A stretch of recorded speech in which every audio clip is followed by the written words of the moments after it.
역사학도가 말하기를 인류 역사를 공부를 해보니 인간이 간절히 추구하는 것은 행복이더라고 이야기를 했습니다.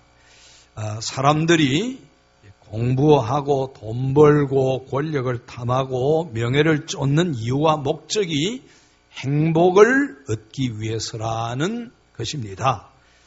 그래서 역사학도가 역사상 모든 사람들을 대상으로 해서 이제 연구를 하는 동안에 대부분의 사람들이 무엇을 얻고 무엇을 가지면은 사람들은 행복할 줄로 생각한다는 것입니다. 내가 뭘 가지면은 행복할 것이고 내가 뭘 얻으면은 행복할 것이라고 생각을 하는데 가지고 얻는 이것으로 오는 행복은 일시적이라고 이야기합니다. 일반적으로 사람들이 행복감을 느끼기 위해서 쇼핑을 하고 군질 것이나 맛있는 것을 먹게 되지는데 그러면은 일시적으로 어느 정도의 행복감은 느껴진다고 합니다. 왜 그런고 하니 이 행복감은 도파민 분비와 연관이 있기 때문이라고 그랬습니다. 그런데 조금 전에 경험했던 쇼핑할 때 혹은 맛있는 거 먹을 때 혹은 공기절 할 때 얻었던 그 행복감을 내일 또 유지하려고 하면은 더 큰 자극이 있어야 된다는 그런 이야기입니다. 그래서 이런 것 가지고는 인간이 절대로 행복할 수가 없다는 그런 이야기입니다. 하버드 대학교 의과대 교수인 수잔 데이비드 박사가 지금 이 순간이 행복하려면은 본인이 진짜 중요하게 생각하는 것이 무엇인지를 알아야 된다는 것입니다. 내가 정말로 내 인생에서 가장 중요하게 생각하는 것이 무엇인가? 그걸 알아야 행복하다는 것입니다. 그걸 알고 그것 따라 사는 사람만이 진정한 행복을 누리는데 이 세상에 그 외의 행복은 일시적으로 왔다가 사라지고 마는 것입니다. 우리가 잘 아는 내일 지구에 종말이 온다 할지라도 오늘 나는 한 그루의 사과 나무를 심겠다라고 하는 말이 있는데 이 말은 철학자 스피노자가 한 말로 알려져 있습니다만은 어떤 분들은 종교개혁자 마틴 루터가 한 말이라고 이야기합니다. 독일에 가면은 루터의 무덤에 바로 내일 지구에 종말이 온다 할지라도 나는 오늘 한 그루의 사과나무를 심겠다. 이 글귀가 적혀있고 그 밑에 마틴 루터라고 적혀있기 때문에 그렇습니다. 그런데 스피노자의 철학 사상에 비추어 볼 때 이 말이 스피노자가 했다고 해도 과히 틀리지 않는 그런 말이라고 이야기합니다. 여러분, 사람의 진정한 행복이 어디 있습니까? 내일 지구의 종말이 온다 할지라도 내가 할 일을 알고 침착하게 조용히 그 일을 행할 수 있는 사람이라고 한다면은 반드시 행복한 사람입니다. 일주일 후에 지구의 종말이 오고 내 생명이 끝난다라고 할 때 뭘 해야 되는지 허둥지둥하고 할 일도 알지도 못하고 거기에 침착하게 집중할 수 없다라고 한다면은 불행한 인생을 사는 것이라고 말할 수 있는 것입니다. 여러분, 내일 종말이 온다 할지라도 내일 내 생명의 끝날이 온다 할지라도 내가 흔들리지 아니하고 침착하게 할 수 있는 그 일이 있습니까? 그 일이 있어야 우리는 행복한 것입니다. 그 일은 말할 필요도 없이 하나님을 아는 것과 하나님을 섬기는 것, 하나님의 말씀대로 행하는 것, 하나님이 나에게 주신 사명을 감당하는 것입니다. 하나님을 알고 하나님 내게 주신 사명을 아는 사람은 내일 종말이 온다 할지라도 흔들리지 않습니다. 침착하게 그 일을 잘 감당하기 때문에 숨이 끊어지는 그 순간에도 하나님을 의지하고 복된 마지막을 감당하게 되어지는 것입니다. 오늘 우리가 살피는 사도행전 1장 8절의 말씀은 사도행전의 주제 말씀이자 사도행전 전체를 아우르는 개요의 개념이 있다고 말할 수가 있겠습니다. 오늘 거기에 보면은 성령이 너에게 임하시면 너희가 권능을 받고 그랬습니다. 그래서 먼저는 성령이 누구신가라는 것을 생각하고 그 다음에 성령의 권능이 임하시면 그랬는데 그 권능이 무엇인가? 이 주제는 굉장히 넓습니다. 그렇지만은 짧은 시간 안에 하나님의 은혜 가운데서 같이 상고하려고 합니다. 성령이 누구십니까? 누가복음과 사도행전의 기록자 누가는 성령을 굉장히 많이 강조하고 있습니다. 사도행전에는 성령이라고 하는 단어가 57번 언급이 되고 있는데 예수님은 이 성령을 아버지께서 약속하신 것이라고 말씀하고 그 아버지가 약속하신 성령을 기다리라고 하셨습니다. 예수님이 말씀하시는 이 약속하신 성령은 하나님께서 구약의 선지자 요엘을 통해서 약속하셨습니다. 말세 내가 내 영을 내 남종과 여종과 모든 민족 위에 부어주시겠다고 하셨습니다. 예수님은 이제 하늘나라로 가실 것입니다. 예수님이 가시고 나면은 자기 백성들을 죄악 세상과 사탄이 있는 이 가운데 방치해 놓으신 것이 아니고 성령님을 보내주셔서 주의 백성들과 함께 하시고 돕고 은혜를 주시겠다고 하셨습니다. 우리 예수님은 그래서 아버지의 약속하신 그 성령을 기다리라고 하셨습니다. 사도들이 예루살렘과 유대와 사마리아와 땅끝까지 강력하게 복음을 전할 수 있는 것도 바로 그리스도의 통치 아래에서 성령의 능력을 입었기 때문입니다. 성령님은 하나님의 영이요 그리스도의 영입니다. 그래서 성령님은 하나님이십니다. 하나님은 하나님 되심의 속성이 있습니다. 이 속성은 절대적 속성이 있고 그리고 또 공유적 속성이 있습니다. 절대적 속성이라고 하는 것은 하나님만이 가지는 속성이고 공유적 속성이라고 하는 것은 피조물에서 유사한 점을 발견할 수 있는 것을 공유적 속성이라고 이야기합니다. 가령 공유적 속성 같으면은 우리 인간에게도 사랑이 있습니다. 그리고 지식이 있고 지혜가 있고 선을 행하고자 하는 그런 마음이 있습니다. 그러나 이것은 하나님이 가진 속성하고는 비교가 안 됩니다. 사랑이라 할지라도 하나님의 사랑은 어떤 사랑입니까? 완전한 사랑입니다. 우리 인간이 가지는 사랑은 불완전합니다. 이기적입니다.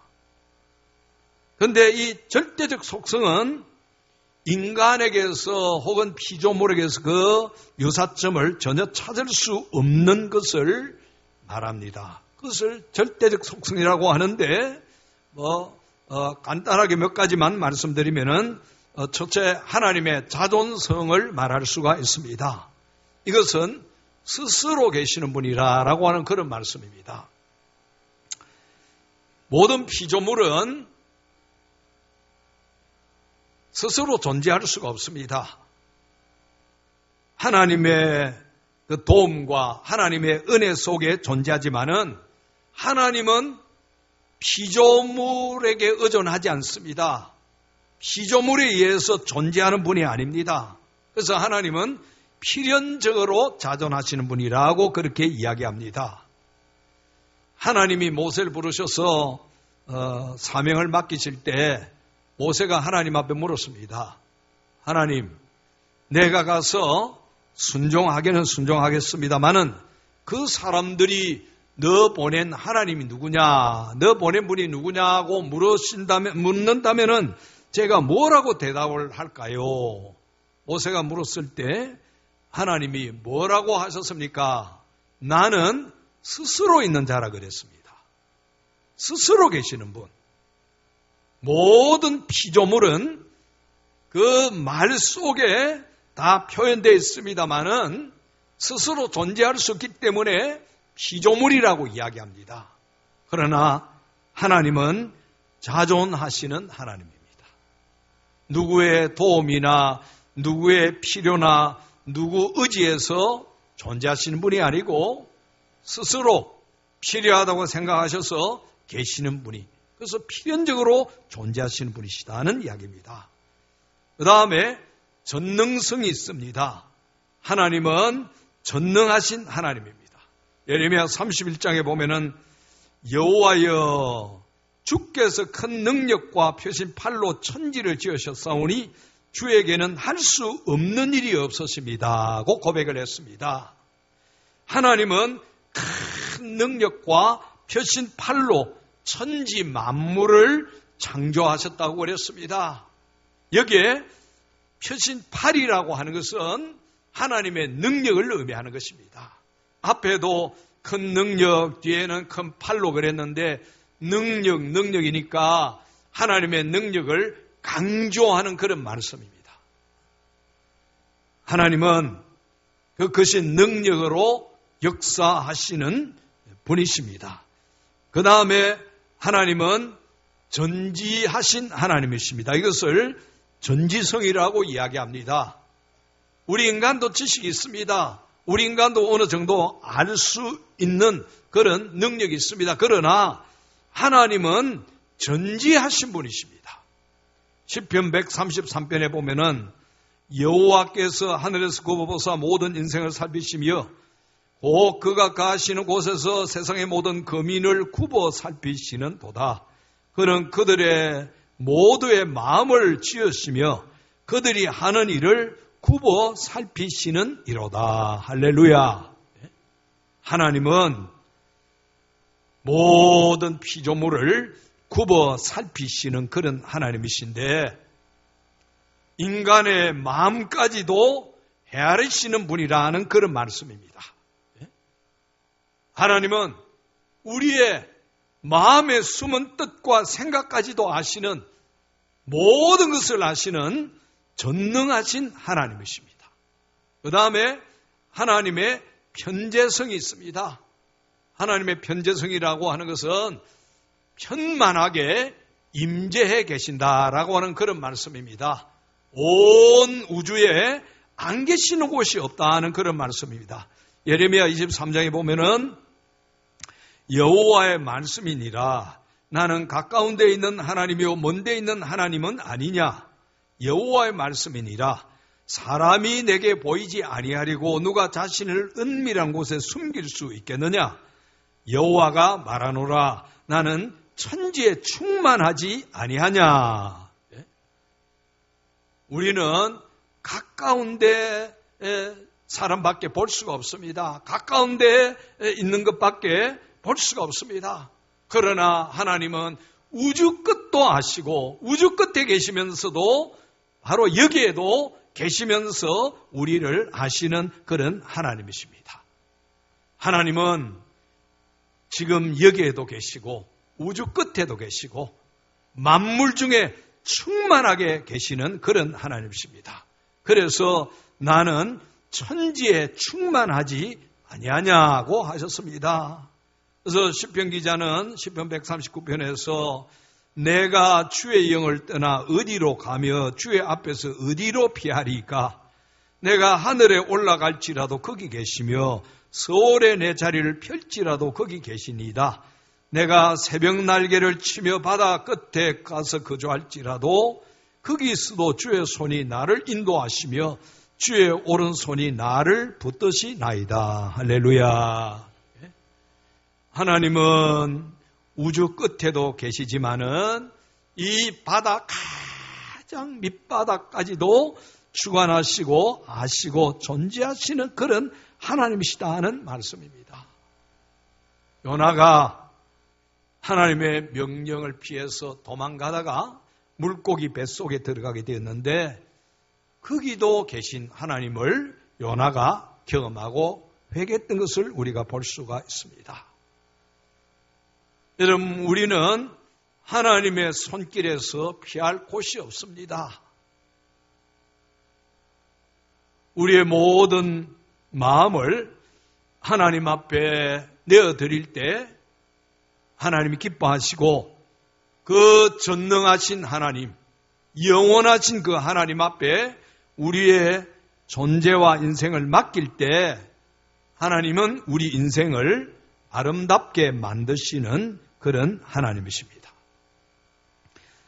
작곡자 멘델스존이 유럽의 최고의 오르간이 있다는 그 성당을 방문했습니다. 그래서 책임자에게 내게 오르간을 한번 연주해 줄 수 있는 기회를 달라고 하니까 그 책임자가 당신이 이 오르간이 얼마나 귀한 것인 줄 아느냐? 이건 아무에게나 맡길 수 있는 그런 오르간이 아니다라고 하면서 이런 자에 거절했습니다. 멘델스존이 사정하고 또 사정하고 해서 한번 연주할 수 있는 그런 기회를 얻었습니다. 자리에 앉아서 연주를 시작합니다. 책임자는 서서 염려스러운 마음으로 쳐다봅니다. 연주가 시작되자 성당하는 이제껏 경험하지 못한 아름답고 황홀하고 웅장한 멜로디로 가득 찼습니다. 연주가 점점 더 길어질 때 이 책임자는 너무너무 그 앞에서 감동을 받고 놀랐습니다. 연주가 끝날 때 책임자가 와서 당신은 멘델스존이 아닙니까? 당신이라고 한다면은 우리는 이 오르간을 얼마든지 맡길 수가 있겠습니다.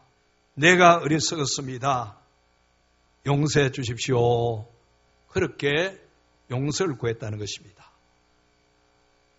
여러분, 우리가 우리 인생을 연주하려고 하면은 연주가 잘 안 됩니다. 왜 그렇습니까? 우리 인간은 유한한 존재이기 때문에 그렇습니다.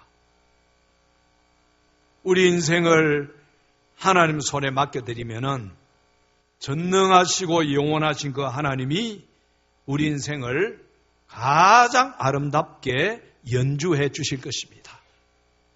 우리를 통해서 하나님의 영광을 드러내시는 그런 귀한 일들을 하실 것입니다. 하나님은 이런 속성을 가지셨는데 성령도 하나님이시기 때문에 동일한 이런 속성을 가지고 계시는 것입니다. 이 성령 하나님께 우리 자신을 맡기면은 성령 하나님이 우리 인생을 그렇게 인도하시고 연주해 주시는 것입니다. 성령이 임하시면 너희가 권능을 받는다고 했는데 여러분, 성령이 임하실 때 받는 권능이 무엇입니까? 성령이 임하시면 너희가 권능을 받는다고 그랬는데 이 권능은 사도행전 1장 8절에서 말하는 이 권능은 죄인임을 깨닫게 하는 능력입니다. 성령이 임하시면은 내가 죄인 중에 죄인이요, 죄인 중에 괴수요, 십자가 공로 없이는 나에게 소망이 없음을 철두철미하게 깨닫는 그런 역사가 일어나고 예수님이 날 대신해서 죽으셨기 때문에 내가 죄 사함을 받았다. 이제는 나는 하나님의 자녀가 되었다라고 하는 확신을 가지게 만드는 것이 성령의 권능입니다. 이 권능이 임하지 아니하면은 아무도 내가 죄인임을 깨달을 수가 없습니다. 성령의 권능을 강하게 깨달은 사람은 더 철두철미하게 내가 죄인이요, 주 예수 그리스도의 공로 없으면은 나는 소망이 없는 자요, 주 예수 그리스도의 십자가 때문에 나는 죄사함 받았고 내가 하나님의 자녀가 됐다라고 하는 큰 확신을 가지고 살아갈 수 있게 되어지는 것입니다. 여러분, 복음이 무슨 말입니까? 복된 소식, 기쁜 소식 아닙니까? 그런데 사람들은 이 복된 소식을 싫어합니다. 예수 믿기를 싫어합니다. 성령이 임하지 아니하면은 우리 죄인인 인간은 내가 얼마나 하나님 앞에 무슨 진노 아래 있는지 깨닫지 못합니다. 그래서 그 복된 소식, 기쁜 소식 듣기를 싫어하고 그 복음 듣고 예수 그리스도를 믿는 것을 거부하는 것입니다.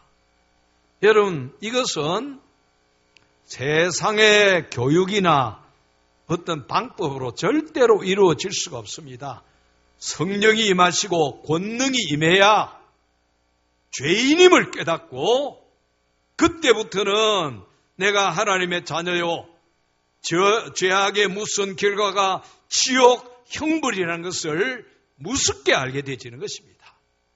두렵고 떨리는 마음으로 하나님을 섬기고 그래서 하나님 앞에 충성하게 되지는 것입니다. 죽은 영혼을 살리는 권능, 이것이 성령의 권능이라고 하는 말씀입니다. 이것을 이제 알게 되지면은 성령의 권능이 임하면 이걸 알게 되지지요. 그러면은 예수 그리스도를 믿고 죄를 버리고 사랑하고 신뢰하고 헌신하고 충성하는 것입니다. 우리 예수님께서 제자들에게 모든 족속으로 제자를 삼아 아버지와 세례를 주고 아버지와 아들과 성령 이름으로 세례를 주라고 그랬죠. 자, 모든 족속으로 제자를 삼는 것. 유대인의 입장에서는 여러분 절대로 일어날 수가 없는 일입니다. 유대인들은 이방인들을 뭐라고 생각했습니까? 지옥의 땔감이라고 생각했습니다. 그런 이방인들에게 복음을 전하는 건 유대인들은 상상할 수도 없는 일입니다. 노예들에게 복음을 전하는 거 생각할 수도 없는 일입니다. 그런데 어떻게 이방인에게 복음이 전해져서 로마 제국이 복음화되고 많은 노예들이 주님께로 돌아오고 그 당시에 비하했던 여성들에게 복음이 전해졌습니까? 성령의 권능이 임했기 때문에 그렇습니다. 성령의 권능이 임하지 아니하면은 이런 일들은 절대로 일어날 수가 없는 것입니다.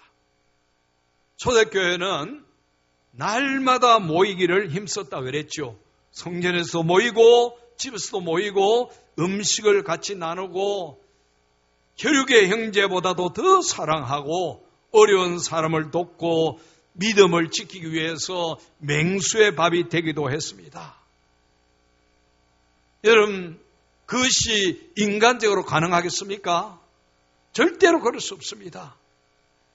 성령이 임하시고 권능이 부어졌기 때문에 이런 역사가 일어났던 것입니다. 성령의 역사, 성령의 권능이 임하면은 이런 일들이 일어납니다.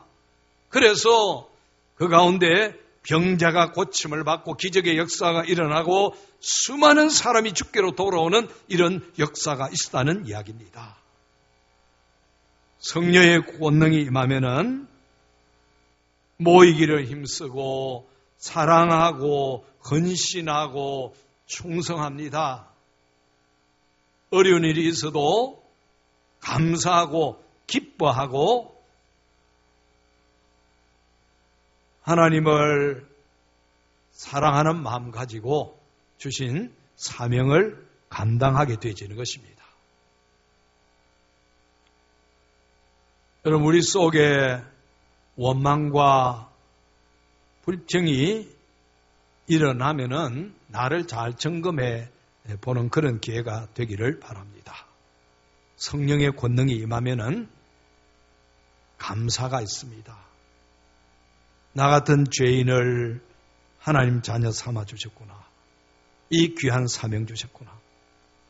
사명은 주님의 몸인 교회를 섬기라고 주신 직분 사명인데 이걸 원망하고 불평함으로 감당하면은 하나님께 영광도 되지 않고 내게도 은혜가 안 됩니다. 성령의 권능이 임하면은 바울처럼 제자들처럼 그렇게 충성합니다. 제자들은 다 순교했습니다. 가룟 유다 외에 어떻게 그런 일이 있을 수 있었습니까? 성령의 권능이 임했기 때문에. 우리 옆에 있는 분에게 성령의 권능으로 충만하십시오. 그렇게.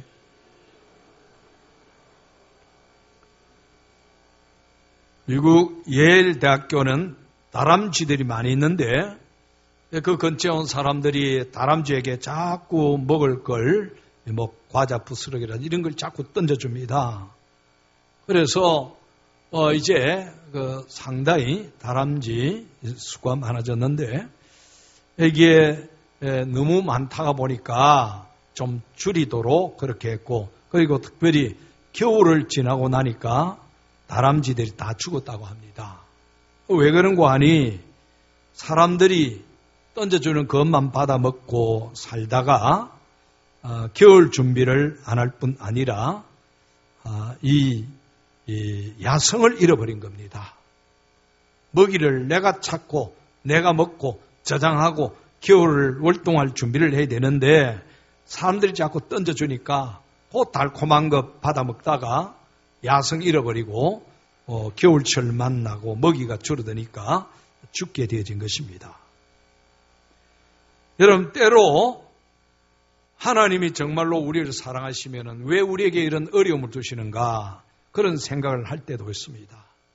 내가 원하는 대로 하나님 물질도 좀 주시고 사업도 크게 축복해 주시고 권력도 좀 주시고 명예도 얻게 해주시고 여러 가지 다 주시면은 내가 주님 앞에 잘 충성하겠는데, 그러나 여러분, 죄성을 가진 인간은 절대로 그럴 수가 없습니다. 그러면은 신앙의 야성을 다 잃어버립니다. 어려울수록 성령의 권능을 받기 위해서 더 기도해야 되는 것입니다. 더 하나님을 간절히 찾아야 되는 것입니다. 하나님의 능력을 구해야 그 어려움을 이겨 나아갈 수 있게 되어지는 것입니다. 오늘 그리스도인들은 이미 성령의 권능을 다 받았습니다. 여러분 믿으십니까? 예, 성령의 권능을 안 받으면은 아무도 여러분들이 믿을 수가 없습니다. 믿어지는 것이 뭐라 했죠?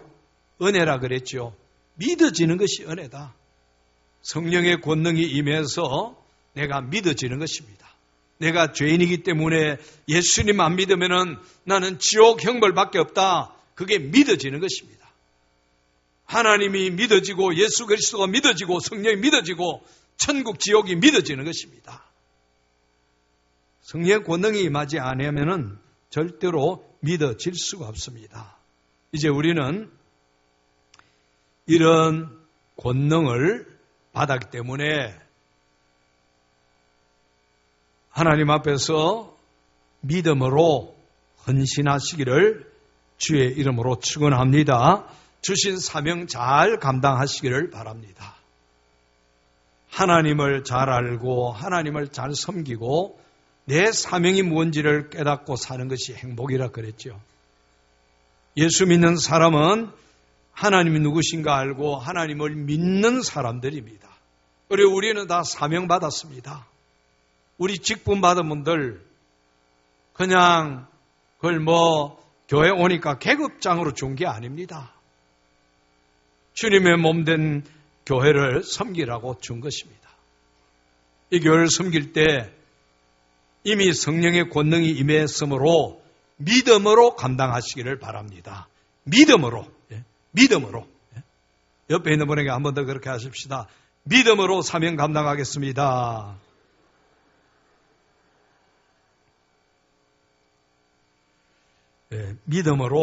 믿음으로 하셔야 되는 것입니다. 믿음으로 한다면은 여러분 우리가 복음을 전해도 차등을 두면 안 됩니다. 저 사람 이래서 안 되고 이 사람 이래서 안 되고 이 사람 이래서 안 되고 차등을 두면 안 됩니다. 만민에게 복음을 전해야 됩니다. 모든 민족으로 구원 얻도록 복음을 전해야 되는 것입니다.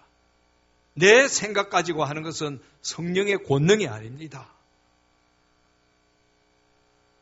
차별 없이 모든 자에게 주 예수 그리스도의 복음을 전하는데 그렇게 할 때 성령이 역사하십니다. 우리 예수님께서 성령 그분이 오시면은 성령님이 나를 증거할 것이요 모든 사람을 진리 가운데로 인도하실 것이라고 그랬습니다. 예수님을 알게 되고 예수님을 믿어지게 하고 진리 가운데로 인도하시는 분은 누구라고요? 성령 하나님이시라는 이야기입니다. 그리고 성령님이 오시면 죄에 대하여 의에 대하여 심판에 대하여 책망하시리라. 여러분 우리는 이미 권능을 받았으므로 이렇게 나가서 전하면은 죄에 대해서 의에 대해서 심판에 대해서 책망하시는 분은 누구십니까? 성령 하나님이십니다. 죄를 깨닫게 하시고 불의를 깨닫게 하시고 그걸 두렵게 하시는 분은 성령 하나님이라는 그런 말씀입니다.